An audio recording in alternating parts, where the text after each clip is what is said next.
Mesdames, Mesdemoiselles, Messieurs, Daniel Pilon, chroniqueur, libre-penseur à 16 heures. Bienvenue à cette entrevue très spéciale avec nul autre que M. Claude Gélina. Claude qui a émergé pendant la crise du COVID-19 en tant qu'orateur qui traite des sujets délicats, fait des recherches approfondies et plus ça va, plus les gens l'écoutent. Alors, on va en savoir plus sur Claude Gélina et on va parler de la crise du COVID-19, évidemment, de la gestion, du remaniement de la CAQ, de la deuxième vague tant souhaitée par les médias et les politiciens, de laisser mourir nos proches seuls. J'ai encore eu un témoignage en fin de semaine. Beaucoup de choses au programme. D'abord, Claude Gélina, bonsoir. Bonsoir, Daniel. Ça va bien? Oui, toi-même? Oui, tu es dans ta zone de confort, là, sur ton balcon? Je peux t'assurer que tout le monde qui est à Lévis présentement est dans ce qu'on appelle une zone de confort estivale. La température ne pourrait pas être plus douce. Avec un peu plus de vent, on se passerait sur le bord de la mer. Vraiment une belle température. Merveilleux. Écoute, Claude, moi, j'aimerais savoir, d'entrée de jeu, tu sors de où? Tu as commencé, en fait, je t'ai connu comme ça, comme plein de gens sur les médias sociaux à un moment donné, mais j'ai vu tes vidéos depuis le mois de mars et puis sa formule simple, étoffée, fonctionne à plein régime. C'est quoi ta formation? C'est quoi, toi, ta profession, ton métier? Parle-nous de toi un petit peu. Il y a des choses que les gens savent un peu. Le fait que j'ai un baccalauréat en sciences de la consommation à l'Université Laval, c'était parce que je voulais défendre les consommateurs devant des situations qui, à mon sens, me semblaient injustes. Je pensais aller travailler à l'Office de la protection du consommateur. Finalement, j'ai terminé mon diplôme et il n'y avait pas besoin d'embaucher personne. Donc, j'ai dit, je vais faire autre chose. Ça m'a amené à aller dans l'autre passion de ma vie, qui est l'informatique. Donc, avant qu'il y ait le web, il y avait l'informatique. Et quand le web est arrivé, j'ai embarqué là-dedans et j'ai fait des sites web pour des compagnies prestigieuses et j'ai pu apprendre avec des gens extraordinaires. Donc, étant quelqu'un qui est toujours intéressé à apprendre, j'étais dans un milieu extraordinaire parce que le web, on ne fait que ça, apprendre. Donc, évidemment, ça l'a un peu débordé dans le reste de mes intérêts parce qu'à force de vouloir tout apprendre, tu te mets à vouloir apprendre d'autres sujets que le web, bien entendu.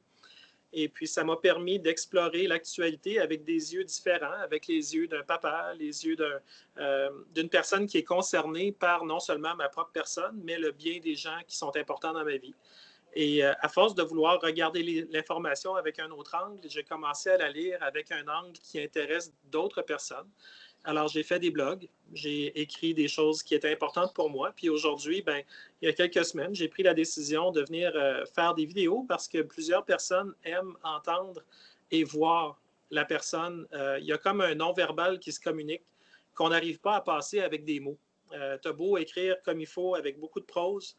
Quand les personnes ils tombent devant eux autres, ils aiment ça te regarder, ils aiment ça voir des choses qui leur permettent d'avoir une meilleure contextualisation de l'information. Alors, autrement dit, j'ai pris mon expertise en communication numérique et je l'ai appliquée aux communications vidéo. Et là, on va régler quelque chose parce que les gens qui bloguent, qui parlent sur les médias sociaux, généralement, on a une certaine liberté. C'est pas un fonctionnaire du gouvernement qui va aller faire des blogs pour parler de la pseudo-pandémie du COVID-19. Donc, toi, tu es à ton compte, c'est ça? Ou tu es employé ou comment ça marche? Je ne suis pas employé de personne, je suis totalement à mon compte. Ça aide. Oui, tout à fait. Je n'ai pas de compte à rendre à personne. J'ai des comptes à rendre à moi-même quand je me couche le soir. C'est important que les gens comprennent ça, hein, que les gars de médias sociaux, les femmes aussi, quand on parle, généralement, c'est parce qu'on a une liberté. Les gens qui ne parlent pas, souvent, ne sont pas libres. Et puis, est-ce que tu regardes, toi, les médias traditionnels avant d'aller dans le vif du sujet? En fait, quand je les regarde, c'est vraiment pour prendre la petite quantité d'informations factuelles autant que possible dont j'ai besoin, ou encore pour voir le biais avec lequel ils ont traité l'information, pas tant pour les dénoncer, mais bien pour comprendre un agenda qu'ils ont relayé en tant qu'amplificateur d'une propagande qui malheureusement est relayée un peu de la même manière sur plusieurs plateformes. Ça me permet d'avoir une meilleure idée d'un sujet qui souvent est complexe, mais qui doit être traité d'une manière plus simple pour que les gens qui n'ont pas tout le temps du monde à s'intéresser à ça puissent eux aussi comprendre et prendre part au débat public. J'avais une amie l'autre jour qui disait, voyons donc, ça ne peut pas être un coup monté. Tous les gouvernements en même temps ont fait toute la même chose. Ben oui, c'est ça. Ils ont tous fait toute la même chose en même temps et tous les médias de la Terre font toute la même chose. Donc, comme tu dis, il y a une complicité là-dedans, il y a un narratif, il y a quelque chose qui est assez facile à détecter pour l'esprit vif. En fait, même les esprits moins vifs, ces temps-ci, ont beaucoup de plaisir parce que même eux autres peuvent aller voir des vidéos de personnes qui s'intéressent à des sujets et qui vont distiller des choses complexes en des choses qui sont non seulement très faciles à comprendre, mais en plus plutôt divertissantes. Donc, des statistiques qui pouvaient être plates, lorsque ça passe entre les lèvres de quelqu'un qui a le goût de donner un spin qui est énergique ou un spin qui va aller toucher les gens, tout à coup, ça se met à faire du sens. Même pour des gens pour qui ça faisait du sens avant. Toi, personnellement, est-ce que tu as allumé tout de suite au début de la pandémie ou tu étais un sceptique de nature, ça t'a pris quelques jours, voire quelques semaines? J'étais comme tout le monde. Au mois de décembre, je me suis dit, bon, il faut qu'on surveille ça de près parce que ça voyage tellement vite. Après ça, au mois de janvier, j'ai dit non, ça ne se peut pas qu'on ait des choses aussi horribles qui se passent en Chine parce que même en Chine, on sait que c'est une société qui est complètement différente. Mais je trouvais ça déjà très restrictif. Tout était limitatif au niveau gouvernemental en Chine déjà au mois de janvier. Puis quand février est arrivé, j'ai dit bon, ça va arriver ici. Puis quand le mois de mars était là, j'ai dit là, ça va juste aller de pire en pire. Parce que je te dirais, ils ont fermé pas mal le 13 mars. Puis je voyais déjà vers le 20 mars que l'agenda, c'était ça ne reviendra jamais. Puis ça va aller de pire en pire jusqu'à temps qu'il y ait un vaccin. Puis encore là, ça ne reviendra pas non plus parce qu'ils vont toujours avoir une menace d'avoir une autre sorte de virus ou de forme de contagion potentielle. On va y revenir sur le plan des mondialistes, là, selon nos perceptions. Mais en attendant, aujourd'hui, il y a quand même eu une grosse nouvelle. M. François Legault a annoncé un remaniement ministériel. Moi, personnellement, écoute, ça ne peut pas être pire, je pense. Mme McCann, elle a quitté la santé, elle est partie à l'enseignement supérieur, je crois. Elle est remplacée par M. Dubé, qui est devenu célèbre par son projet de loi 61. C'est bien ça? Exact. Donc, c'est pas une bonne nouvelle. Moi je ne lis pas la chose comme quelque chose d'anodin. Parce que Christian Dubé est un artisan du projet de loi. C'est carrément lui qui a signé le projet de loi 61. Donc, comme on voit que le ministère de la Santé, c'est un ministère important dans le budget du Québec, mais pas juste dans le budget du Québec, dans la vie des Québécois. On a vu qu'est-ce que ça faisait quand le ministère de la Santé ne marchait pas à son plein potentiel, parce qu'on a vu qu'avec la COVID, plusieurs employés du réseau de la santé se sont plaints de la gestion que le ministère de la Santé a fait, les tests, les attentes, un petit peu l'imprévisibilité pour eux à plusieurs égards. Donc là, si on a un gars comme Christian Dubé qui est capable d'écrire le projet de loi 61 et dormir le soir, s'il s'en va à la santé, moi, je ne peux pas voir dans cette mutation-là quelque chose de très positif pour la population parce que je n'ai pas trouvé rien de positif pour la population dans le projet de loi 61. Un gouvernement qui se donne absolument tous les pouvoirs pour une durée illimitée. La personne qui écrit ce texte-là, à mon sens, n'a pas le bien-être de la population en tête. Donc, je vois mal comment soudainement il y aurait une conscience qui aurait émergé pour Christian Dubé dans le court moment depuis que son projet de loi a été refusé par l'opposition à l'Assemblée nationale, mais surtout par la population, pas mal au grand complet. Qu'est-ce que tu sais, lui, de M. Dubé? C'est un CPA, je pense, ce gars-là? Ben, oui, en fait, c'est que Christian Dubé, c'est surtout l'historique. Avant d'arriver à la CAQ, il a transité au travers des conseils d'administration. Il a été à la Caisse de dépôt et de placement. Il était au Cirque du Soleil. Il a touché à vraiment des entreprises qui ont été nommées dans les médias récemment. On sait que 276 millions ont trouvé leur chemin jusqu'à TPG aux États-Unis et jusqu'à Fosun en Chine afin d'aider le Cirque du Soleil à continuer à fonctionner. Donc, on a vu que pour un gars comme Christian Dubé, la priorité n'était pas de climatiser des CHSLD, mais bien d'encourager des transnationales étrangères déjà multimilliardaires. Alors, on voit un petit peu où sont ses priorités. Et moi, ça ne m'encourage pas de voir un gars comme ça à la santé, où on a besoin non seulement de savoir faire les chiffres, mais besoin d'avoir de l'empathie. Moi, je n'ai pas eu un sentiment qu'il savait même c'était quoi de l'empathie jusqu'à présent. Moi j'avais l'impression, je suis ça quand même d'assez proche, et j'ai cru détecter un rapport de force. Madame McCann a un style un peu autoritaire, hein, maîtresse d'école, directrice. Et puis, je sais pas, je me demande si elle n'avait pas un peu le monopole de la vérité dans leur dynamique de direction. Et puis que c'est pas elle en arrière, elle parlait pas beaucoup. Il faut toujours se méfier de ceux qui ne parlent pas beaucoup, mais reste qu'en haut de la santé, c'est elle. C'était elle.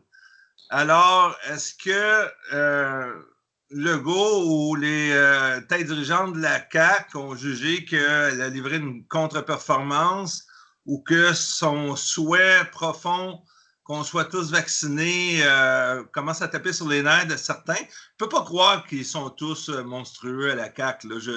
Moi, je n'achète pas ça. Là. Je suis pas... mais si c'est elle qui est stricte et que Arruda, c'est son disciple, M. Legault, il écoute. Donc, on a eu ce qu'on a eu. Hein?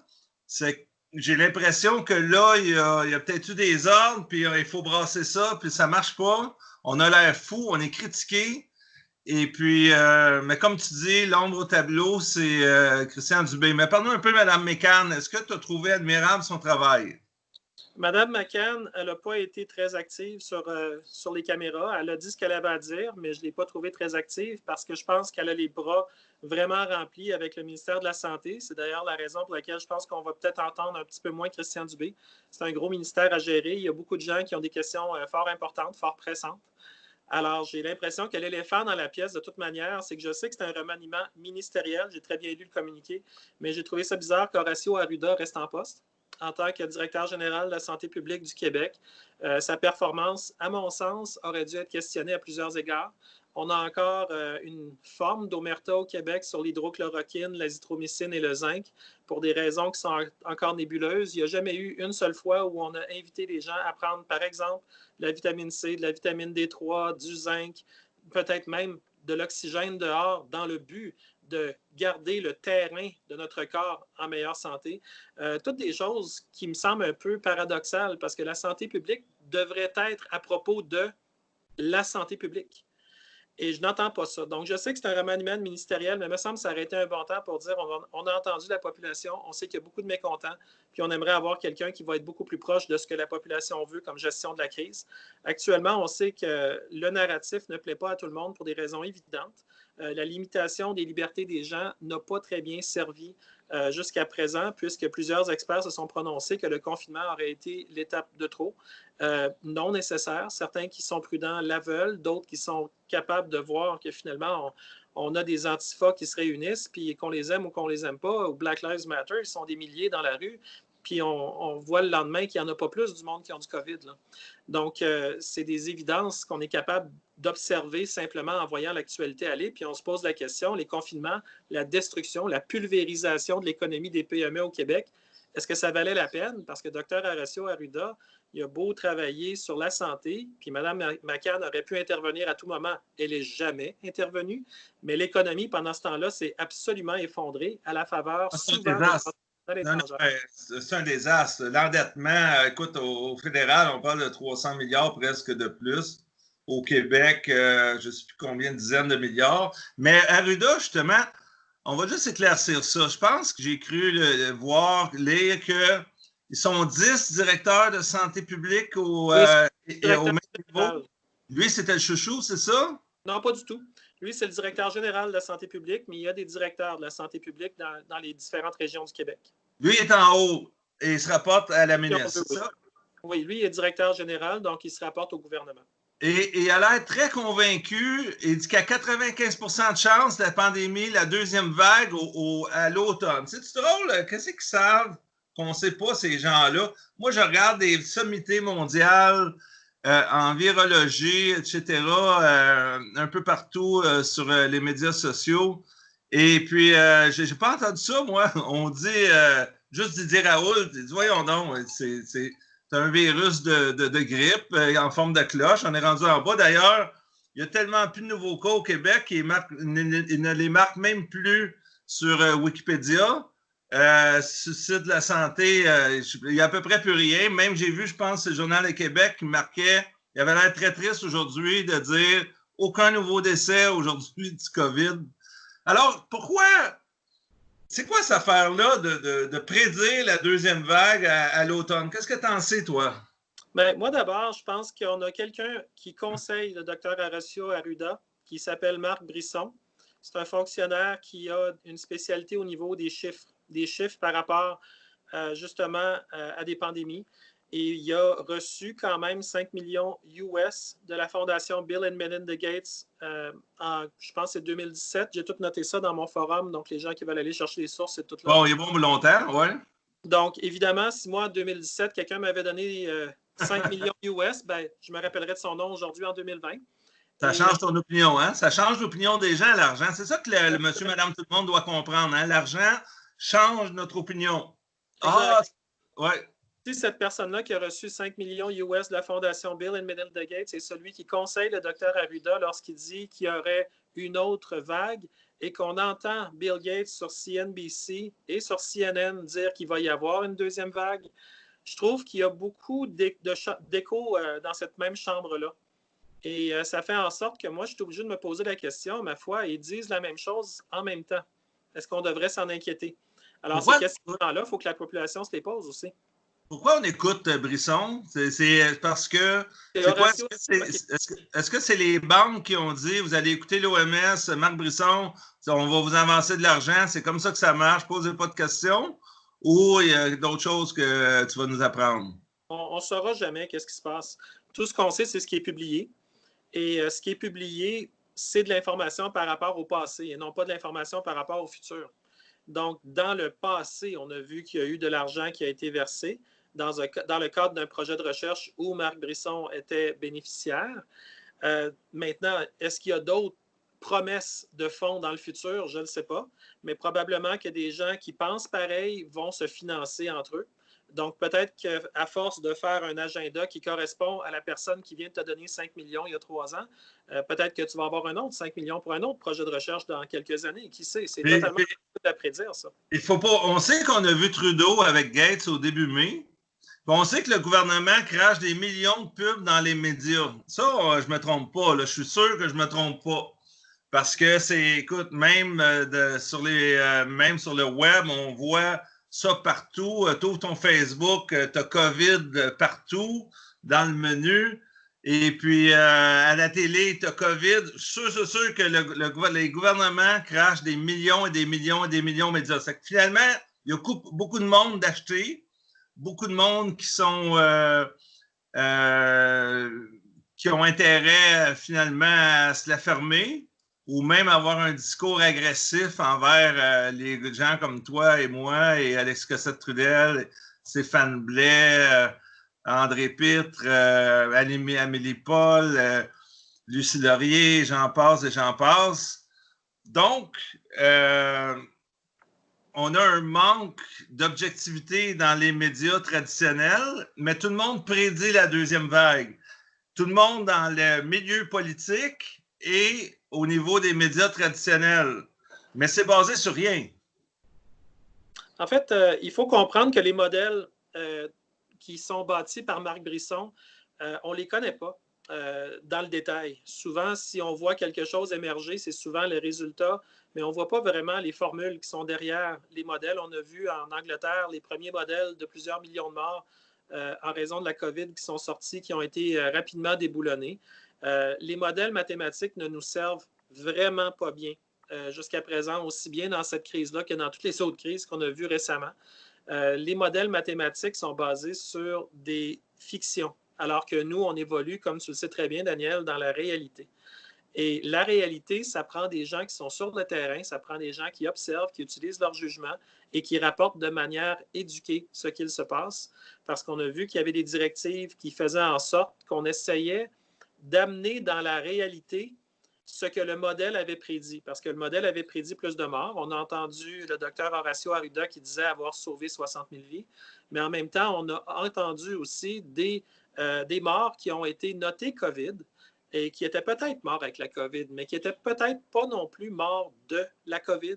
Et ça change complètement l'angle sur les statistiques. Cette nuance-là a été très mal abordée dans les grands médias. Est-ce que tu connais le principe de l'effet de groupe? Je suis pas mal sûr de ça. L'effet de groupe, c'est à partir du moment où il y en a un qui dit quelque chose, les autres disent oui, oui, etc.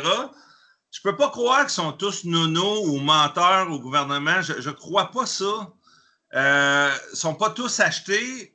Y a-t-il une dynamique de groupe qui pourrait faire en sorte que, OK, mais on fait tous les épais en même temps? Et puis, c'est un narratif uniforme sur toute la ligne. C'est quoi qui fait qu'on voit eux nous appellent les conspirationnistes, mais la conspiration, elle semble venir de ce côté-là. Hein? Et c'est là que j'ai un problème avec ça, moi. Dan, on va remettre ça quand même plus réaliste un peu, quelque chose qui peut être observé à tous les jours. On appelle ça la ligne de parti dans les partis politiques. Au niveau des élus, ils ont le droit, derrière la porte close, de parler de ce qu'ils veulent, mais lorsqu'ils sortent de la pièce où nous, on n'a pas vu ce qui s'est discuté, ils ont tous exactement la même position ou à peu près exactement la même position. On se demande comment l'opinion du peuple peut être représentée de manière juste, alors qu'au niveau de la représentation publique, on a toujours un seul message pour, dans le cas de la CAQ, 75 députés, mais c'est très exactement la même approche dans les autres partis d'opposition également. Donc, la ligne de parti en est une forme de complot, parce que s'ils discutent quelque chose derrière la porte close, on ne le saura jamais jusqu'à temps que ça se soit produit, et auquel cas, par après, on peut constater qu'il y a eu des gens qui ont comploté pour qu'une idée advienne. Donc, il faut garder en tête que la ligne de parti présentement ne sert vraiment pas bien le peuple québécois, parce que lorsque quelqu'un se plaint dans la Prairie ou se plaint dans Chaudière-Est, ben, on ne sent pas que c'est ramené jusqu'à l'Assemblée nationale. On sent que c'est arrêté jusqu'à l'antichambre derrière des portes closes dans la ligne de parti. On ne sent pas que le message va jusque-là. C'est d'ailleurs ce qui frustre beaucoup de gens qui ont élu des candidats de la CAQ qui sont devenus députés. Parce que ces gens-là, c'était souvent des gens de la place, des gens qui étaient connus. Puis là, tout à coup, les gens essayent de leur écrire, de les appeler. Ça tombe sur des boîtes vocales. Les messages ne se répondent pas. Ils envoient des messages Messenger. Ils envoient des tweets dans Twitter. Il n'y a pas de réponse. Ou alors, c'est des réponses automatisées. Ça devient frustrant parce que les gens vivent des situations de détresse. Il y en a qui manquent d'argent. D'autres ont perdu leur emploi. D'autres ont des proches qui meurent pour d'autres raisons que le COVID. Là. Je veux dire, quelqu'un qui a fait un accident d'auto, ce n'est pas le COVID qui l'a tué. C'est autre chose. Donc, il y a présentement des situations de détresse où les gens auraient besoin d'avoir accès à leurs députés, et parce que leur député est débordé, peut-être à juste titre parce que tout le monde veut les joindre, mais en même temps, on sent que le lien de démocratie présentement est mis à mal. Et beaucoup de Québécois en souffrent. Et le fait qu'on parle d'une deuxième vague au niveau politique, c'est sûr que ça nous fait sourciller, puis ça nous ramène à Horacio Arruda, puis moi, dans mon cas, ça me ramène jusqu'à Marc Brisson, parce que je veux comprendre comment commence la réflexion pour une deuxième vague alors que supposément la première, on est encore dedans parce que les restrictions ne sont pas levées. Alors pourquoi parler d'une deuxième si on ne sait même pas qu'on est sorti de la première? Est-ce que ce ne serait pas plutôt la poursuite de la première? Fait que juste il n'y en a plus de pandémie. Il n'y en a plus de pandémie. C'est fini. Là. Elle est finie. Là. Mais moi, je n'ai pas entendu dire qu'on levait le confinement, on levait les masques. Non, ils ne lèveront pas. Non, ils ne lèveront pas. Ils vont garder le monde dans la peur. C'est là que ça devient très inquiétant, ce qu'on vit, et ceux qui nous écoutent le sentent aussi. Écoute, tu es allé au restaurant, c'est complètement ridicule. J'ai pris un rendez-vous au garage. La fille a dit, ben là, j'espère que tout est là parce qu'on n'a pas le droit d'aller dans l'auto à cause du COVID. Je dis, avez-vous une visière, lui, à vous? Elle a dit, oui, j'ai une visière. Je dis, la pandémie est finie, madame. Oui, mais c'est les instructions du gouvernement, monsieur. On est obligé d'écouter. C'est que le gouvernement a mis des instructions partout, dans tous les secteurs. Les petits magasins ferment un après les autres. Les restos font la moitié de leur chiffre d'affaires, sont obligés de booster leur prix. Les hôtels, c'est la catastrophe. Bref, c'est un véritable scénario apocalyptique qu'on nous a imposé, et on s'est senti abandonné par la CAQ. Moi, c'est le feeling que moi j'ai As-tu cette impression-là, toi? Ben, moi, je me sens abandonné dans le sens qu'on a un gars comme Christian Dubé qui promettait une liesse de milliards pour du développement immobilier à quelque part. C'était beaucoup ça. Puis il a prévu 0 puis une barre dans son projet de loi 61 pour aider les Québécois qui présentement vivent une détresse financière qui se jouxte généralement à une détresse émotionnelle, souvent une détresse sociale, une détresse psychologique qui s'en ensuit. Il y a des conséquences très réelles à ces détresses-là et on sent qu'au gouvernement de la CAQ, il y a beaucoup d'attention pour les lobbies et très peu d'attention pour la population en général, ce qui est très préoccupant à mon sens. Oui, ils ne représentent pas les intérêts du peuple en priorité. Mais Je pense moi, que une chose... ça, c'est une suggestion que je fais aux gens qui nous écoutent. Allez voir au registre des lobbyistes du Québec, parce que c'est un registre ouvert que vous pouvez consulter sur Internet et regarder les lobbyistes et regarder les activités qu'ils entretiennent, même en période de COVID. Et vous allez voir que l'attention des élus, présentement, elle ne va probablement pas tant que ça à la population parce qu'elle est beaucoup concentrée sur les activités directement du lobby ou les activités d'évaluation suite à une activité de lobby. Mais présentement, la population devrait prendre acte qu'elle est un peu laissée à elle-même au cours d'une crise financière qu'on dit être vraiment grave. On parle de l'équivalent au pire de la dernière grande crise. Alors, en 29, si c'était grave, puis que maintenant c'est encore pire, on devrait avoir une présence politique qui est non seulement rassurante, mais également effective dans l'opération. Parce que si le gouvernement Legault a annoncé avoir 4 milliards de prêts pour la deuxième vague, une hypothétique deuxième vague, moi, je m'attendrais à ce qu'il y ait une partie de ces milliards-là qui aille pour aider de toute urgence des Québécois qui présentement vivent des moments extrêmement difficiles, Daniel. Des gens qui sont laissés qui sont laissés à des situations horribles où ils se font malmener par des événements qui ne sont pas nés d'eux autres. On se rappellera que le 13 mars, c'est la CAQ qui a décidé de fermer de manière totalement sauvage l'économie, en même temps que tous ses autres amis qui écoutaient les mêmes directives de l'OMS avec Mark Ryan. Et puis aujourd'hui, on se rend compte qu'ils veulent réouvrir l'économie de manière granulaire, par étapes, par phase, sur 18 ou 24 mois ou 5 ans. On a tous entendu les chiffres, alors qu'ils l'ont fermé de manière sauvage. Moi, ma recommandation est plutôt simple. Ouvrez l'économie de manière aussi sauvage que vous l'avez fermée, puis regardez ce qui se passe. Moi, je pense qu'on va juste repartir l'économie, puis on va souffler un grand coup, qu'une chance que ça a été ouvert vite. Mais là, la manière que c'est fait, c'est organisé pour être sûr qu'on reste le plus longtemps possible dans une difficulté économique historique et ça va faire en sorte de briser les reins de ceux qui pourraient s'en sortir si ça devait réouvrir dès aujourd'hui. Claude, écoute, la facture est salée. Quand les banques avancent 250-300 milliards au gouvernement fédéral, c'est clair qu'il y a un plan de match, là. OK? Pour moi, c'est très, très clair. C'est même pas peut-être. On fait un déficit de 5-10 milliards et puis c'est un drame. On excède de 1 milliard le budget, c'est un drame. Et là, c'est paf!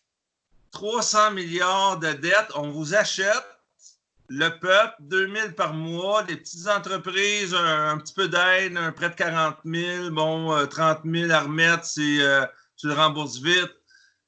Quelques mesures ici et là pour les salaires.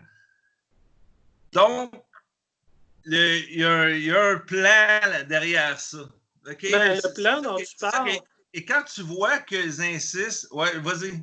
Ben, ce que j'allais simplement dire, c'est que le plan dont tu parles a quand même de l'argent pour les amis de Trudeau. Parce qu'on avait quand même 790 millions pour Bill Gates, non seulement pour sa fondation Bill et Melinda Gates, mais également un autre 600 millions que Justin Trudeau a donné pour son Gavi, l'Alliance pro-vaccin. Donc, des compagnies multimilliardaires reçoivent plus d'argent que la population canadienne qui souffre. Il n'y a pas juste les Québécois, au Canada aussi, ça souffre. Alors, si tu es un CPA, toi, tu es peut-être capable de me trouver la licorne qui a été l'inspiration de Trudeau pour donner cet argent-là. Je suis plus CPA, moi. Je te connais comme quelqu'un qui connaît plus les chiffres que la moyenne des ours. Oui, mais je vois que les chiffres, ça ne marche pas. Mais il y a d'autres choses qui ne marchent pas. Par où ils peuvent justifier ça? J'ai aucune idée. Il y a d'autres choses qui ne marchent pas. Quand tu parles de... Moi, je vois les gens avec des masques. Honnêtement, j'ai le goût de pleurer quand je vois ça. Je je trouve ça ridicule. Les gens, on va leur dire je sais pas moi, de marcher sa tête. Ils vont marcher sa tête parce que M. Legault leur a dit de marcher sa tête parce que ça va être bon, le COVID. Là, les gens portent des masques et toi, tu disais que il n'y a pas juste toi, il y en a un paquet. Pas très bon porter des masques, hein? C'est même assez effrayant, là. À part, en plus, je vois de plus en plus le lavage de mains. J'ai eu une photo d'une abonnée qui m'a envoyé une photo d'un de ses amis qui travaille au palais de justice qui est toujours en train de laver ses mains. Et puis, il montrait comment ça fait des ravages épouvantables. Fait que les masques, là, qu'est-ce que tu sais là-dessus, toi? Ben, en fait, il y a beaucoup de gens qui se sont intéressés aux masques parce qu'ils sont obligés d'en porter dans le cadre de leur travail. Donc, c'est devenu un point de contention important pour beaucoup de personnes qui étaient habituées à travailler sans masque et qui, du jour au lendemain, ont dû modifier leur approche par rapport au masque parce qu'ils devaient l'avoir à journée longue dans le visage. On parle des journées souvent qui sont ponctuées par un dîner, mais sinon, c'est pas mal 7 heures, ça peut aller jusqu'à 8 heures de travail. Donc, il faut comprendre qu'un masque, ce que ça fait, c'est que ça bloque une partie de l'oxygène qui rentre. Et une partie de l'oxygène qui rentre, si tu en bloques 20 %, c'est déjà énorme. Puis je vais te dire pourquoi dans quelques instants. Je vais donner des chiffres qui vont te permettre de mieux mettre en contexte cette affirmation-là. Et l'autre problème qui est encore pire, à mon sens, que l'oxygène qui ne rentre pas assez, c'est le fait que lorsqu'on expire, on va réinspirer du carbone, beaucoup. Et c'est la vieille blague qui disait qu'est-ce qui arrivait si on mettait un aquarium sur la tête d'un fumeur. Ce ne serait pas très long qu'il en mourrait. Ben, l'idée, c'est qu'on fait la même chose, mais au ralenti avec un masque. Dans le sens que c'est vraiment pas aussi pire qu'une cigarette qui brûle, mais le carbone qui est expiré, qui est re-respiré, c'est pas bon. Mais il y a encore pire, Daniel. Tu veux savoir c'est quoi? Vas-y. C'est la personne qui a déjà une infection dans la gorge, dans les sinus, dans les poumons, et qui tousse ou qui fait juste respirer. Et cette infection-là se loge dans le masque en partie. Alors, la personne, en respirant pendant 3 heures, 4 heures, 5 heures, re-respire son virus ou sa bactérie ou qu'importe ce qu'il y avait comme pathogène. Et le problème, c'est que là, ce qui était peut-être juste dans les poumons va commencer à s'installer dans les sinus et la gorge. Ou encore, ce qui était juste dans les sinus, là, va s'installer dans la gorge et descendre dans les poumons. Ce qui fait que les gens vont s'infecter à une vitesse folle parce qu'on sait que l'été, comme tu le vois aujourd'hui, il fait plus chaud. Et quand les gens ont chaud et qu'ils portent un masque et une visière, parce que j'ai beaucoup de gens, comme les profs, les personnes qui conduisent les autobus scolaires doivent avoir une visière aussi, ben, ces gens-là ont très chaud.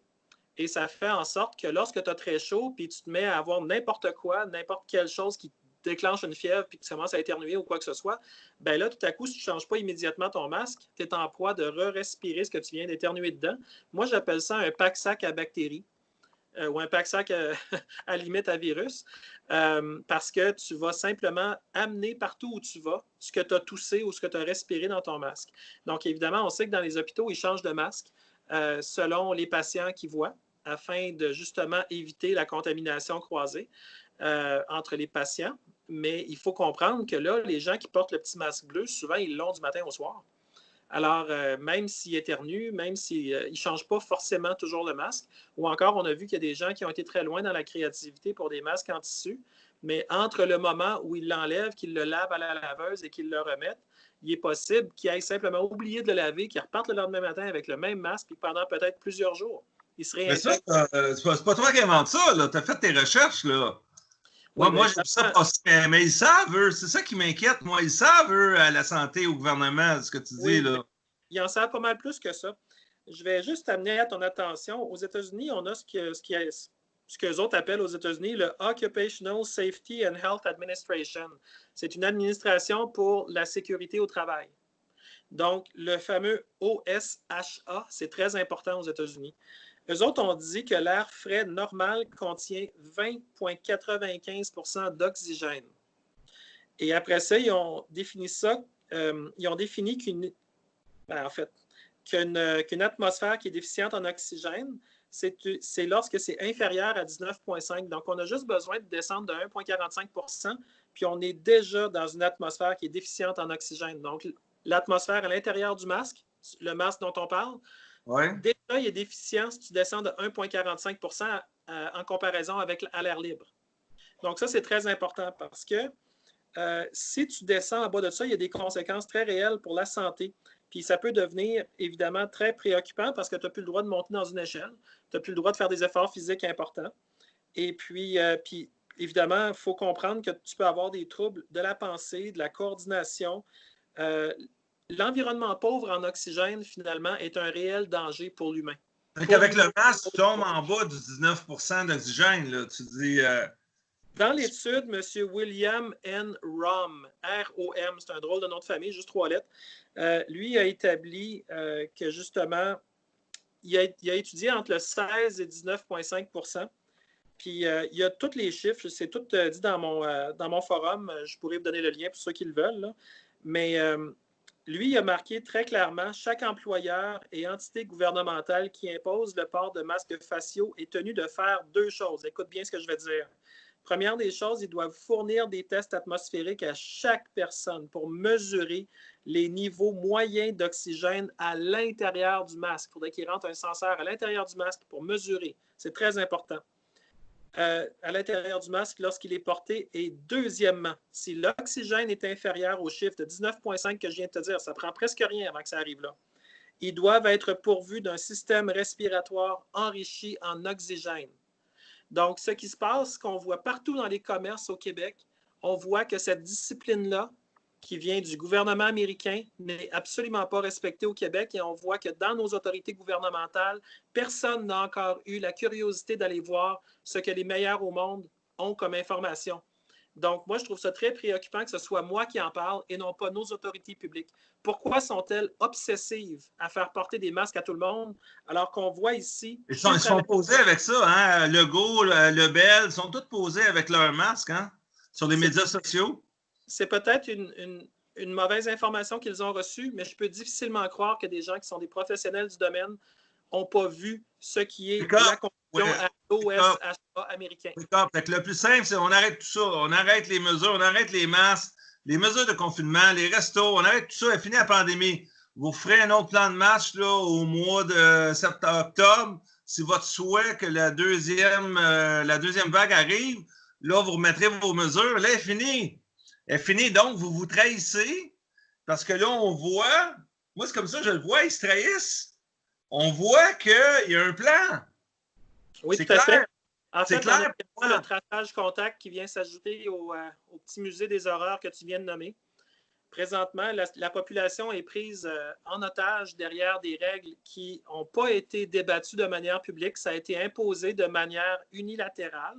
Il n'y a pas eu de débat public qui s'est fait avec la population en disant « on a une problématique, qu'est-ce qu'on fait avec ça? » C'est des gens qui ont dit « nous, on sait qu'est-ce qu'il faut faire ». Ils l'ont imposé. Et aujourd'hui, nous, on a fait des recherches diligentes et on est capable d'arriver avec des chiffres qui prouvent hors de tout doute que les décisions qui ont été prises par le gouvernement, au minimum, aurait besoin d'une très sérieuse et intensive discussion.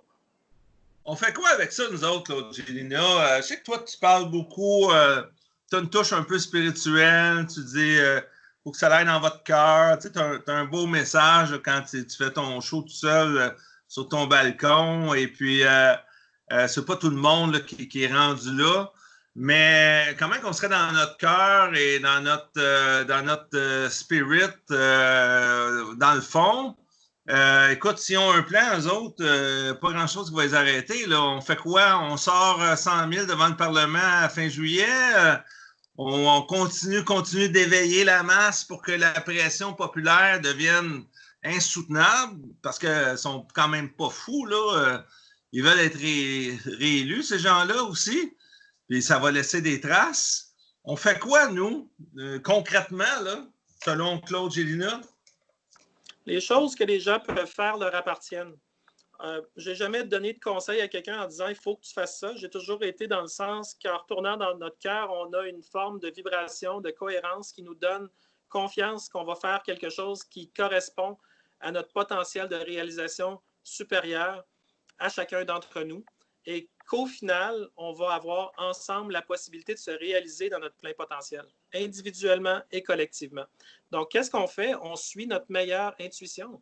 On est connecté à nous-mêmes. Si c'est d'aller faire une manif, on fait une manif. Si c'est de faire une lettre à notre député, on la fait. Si c'est de participer à une activité collective, on le fait. Si c'est individuel, on le fait. Si c'est d'ouvrir un blog, go. Donc, moi, je dis aux gens, si vous êtes une victime, vous allez toujours souffrir, vous allez toujours être dans la peur. Si vous êtes un créateur, vous n'aurez plus jamais peur de Comment votre se lever? C'est le moment de se lever, là. En fait, les gens étaient pas mal déjà debout, mais il y en a plusieurs qui se sont rassis parce qu'ils ont senti que Legault, au départ, voulait agir pour leur bien et ça les a comme assis dans leur chaise. Ils ont dit, bon, quelqu'un s'en occupe. C'était la mauvaise attitude à prendre. Je l'ai déjà dit et je vais le répéter, Daniel. La liberté, le prix là, de la liberté, c'est la vigilance éternelle. Vigilance puis éternelle, le mot vigilance est très important parce que quelqu'un qui n'est pas vigilant s'expose à dire oui au fur et à mesure à des petites choses, puis à un moment donné, il se retourne, c'est quelque chose de gros. Toujours vigilant. Oui. Tout ce qu'ils disent, tout ce qui est écrit, tout ce qui est porté sous nos yeux, c'est qui, c'est quoi leur intérêt. C'est toujours comme ça. Écoute, Claude, avant de terminer, moi, je veux dire, tu parlais du cœur. Moi, ce qui me fait mal à mon petit cœur, à moi, là, encore aujourd'hui, j'ai vu une cliente d'un certain âge qui m'a dit que sa sœur de passer 70 ans a perdu son vieux en fin de semaine. Ils ne savent plus trop si c'était COVID ou pas. Probablement qu'il va être classé COVID. Elle n'avait pas le droit d'aller le voir. C'est la deuxième fois que j'entends ça, moi, de gens avec qui je parle directement.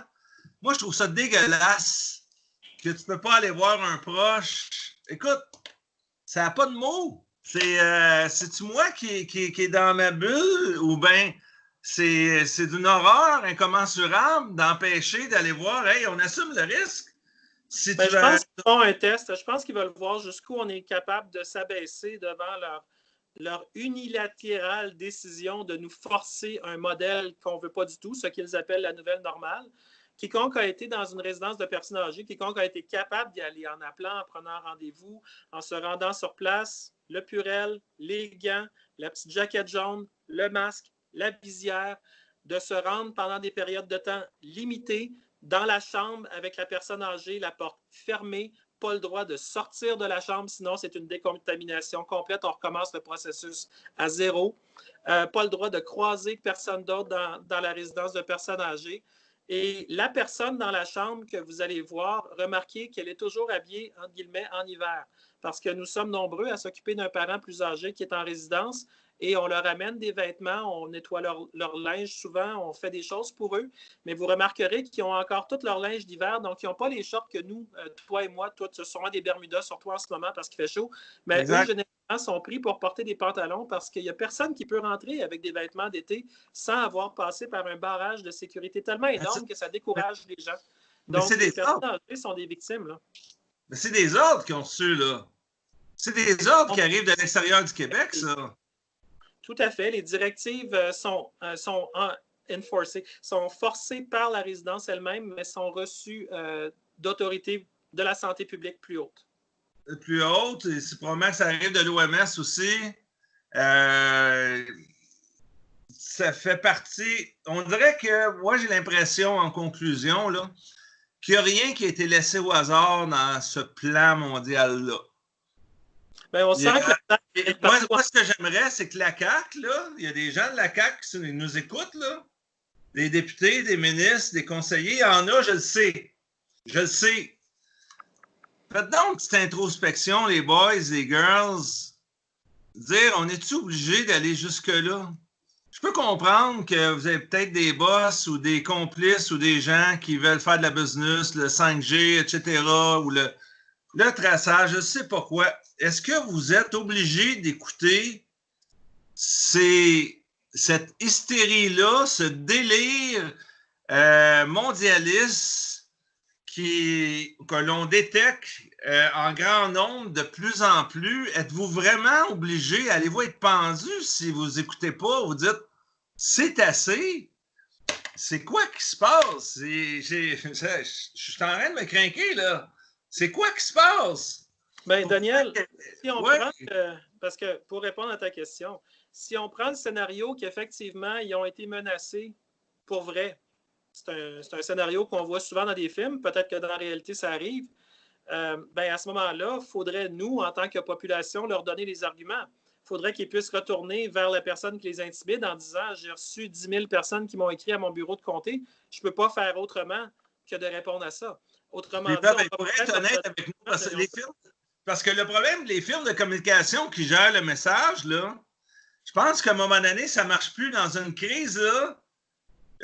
C'est sûr que je rêve en couleur, OK, c'est fleurs bleues, ou appelle ça comme tu veux. Ils ne commenceront pas à nous dire la vérité. Ils disent, bon, ben là, on a envoyé promener l'OMS, puis là, ils nous ont fait des menaces, puis là, on a dit, garde, c'est fini, on travaille pour le peuple, nous autres, c'est assez, vous autres. Ils nous le diront jamais, ça. C'est tout trop hypocrite, le système, pour ça. Mais ils peuvent quand même, à un moment donné, dire, on va se tenir debout, pas debout, debout. Puis, on va arrêter de vous écouter, ça ne marche pas. On ne veut pas voir nos vieux mourir. Je ne veux pas mourir comme ça. Il n'y a pas un qui veut mourir comme ça dans un film d'horreur. Et abandonné, mort de soif, mort de faim, mort de peine, mort de solitude. C'est quoi ça? Vous êtes en train de marquer, vous avez marqué l'imaginaire du monde, la CAQ. Il vous reste encore une petite chance de vous racheter, puis c'est tout de suite que ça part, parce que là, vous regarderez le nombre de vues de cette vidéo-là dans une couple de jours, vous le regarderez à la fin juin, il est rendu à combien de vues? Ça en fait du monde qui écoute. Je peux te garantir quelque chose, Daniel, c'est pas juste des gens qui écoutent, t'es comme moi, tu reçois beaucoup de messages, puis les gens sont extraordinaires. Je suis certain que c'est la même chose pour toi, mais on reçoit de l'amour à tonnes. Les gens sont bons princes, sont vraiment bons princes avec ce qui se passe présentement, mais sont également très conscients, pour la plupart, de ce qui se passe, la manière dont ça s'articule.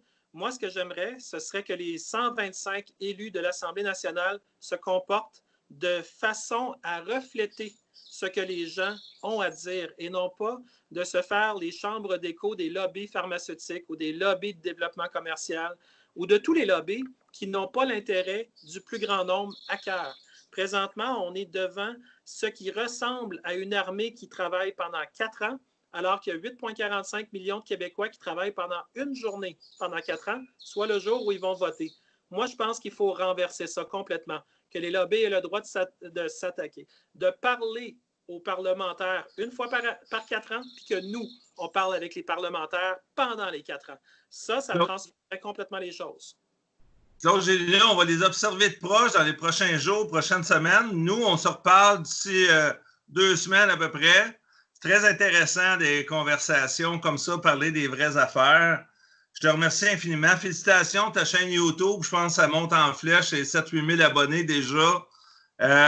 Facebook, je pense que tu vas avoir ta page de chroniqueur ou ta page commerciale, parce que là, tu accumules des amis, tu fais ça sur ta page privée, puis tu commences à avoir beaucoup d'amis. On commence de la même manière. C'est très intéressant. Je suis tombé sur un de tes lives à minuit l'autre soir. Je dis, malade, lui, il est à minuit, mais c'est le fun. Il y en a un samedi soir, l'autre le mardi à 8 h, l'autre le jeudi. Un peu, il y a tout le temps quelqu'un, n'importe quand. Alors, le mot de la fin, peut-être? Moi, j'aimerais dire aux gens qui nous écoutent, et ils ne sont pas tous au Québec. Étonnamment, on a beaucoup de monde au Nouveau-Brunswick, on en a en France, on en a même en Afrique. Alors, ces gens-là, ne jamais perdre espoir. Ce qui nous unit, ce n'est pas les partis politiques. C'est beaucoup plus puissant que ça. Et quand on retourne dans le cœur, on en prend conscience tellement plus vite. Daniel, moi, je me considère chanceux d'avoir une ligne directe à tous ces gens-là. Et pour l'instant, on est dans l'action et on sait individuellement ce qu'on doit faire pour que collectivement et individuellement, on réalise notre plein potentiel. Parce que lorsque la politique fait quelque chose et qu'on ne réalise rien de notre plein potentiel, il y a là un énorme problème. Alors, c'est un peu ça mon mot de la fin, de l'espoir. Ce qu'il y a à faire à court terme, messieurs, dames, c'est partager la vidéo, liker, partager, liker, devenez amis avec Claude Gélina, devenez abonné de Daniel Pilon Chroniqueur sur Facebook, sur YouTube, abonnez-vous à Claude Vézina sur YouTube et continuez de partager pour en éveiller le plus possible. Daniel, ça va être beaucoup plus facile avec Claude Gélina, parce que Claude Vézina, je ne sais pas c'est qui, mais moi, c'est Claude Gélina. Est-ce que j'ai dit Vézina? Ben oui, mais c'est correct. Tu me donnes toutes sortes de personas. Mais ça Claude Gélina, écoute, Je te lève mon chapeau pour ce que tu fais. Tu donnes une belle couleur, c'est un autre style. Et plus il y a de style, plus on va rejoindre des gens. Alors, j'adore tes lives, fait que go. On partage en grand nombre. Salut, mon Claude. Bonne soirée, mon cher. OK, merci, mesdames, messieurs, d'avoir été à l'écoute et partagez ça en grand nombre. Daniel Pilon, BAA, chroniqueur, libre penseur, à 16 heures.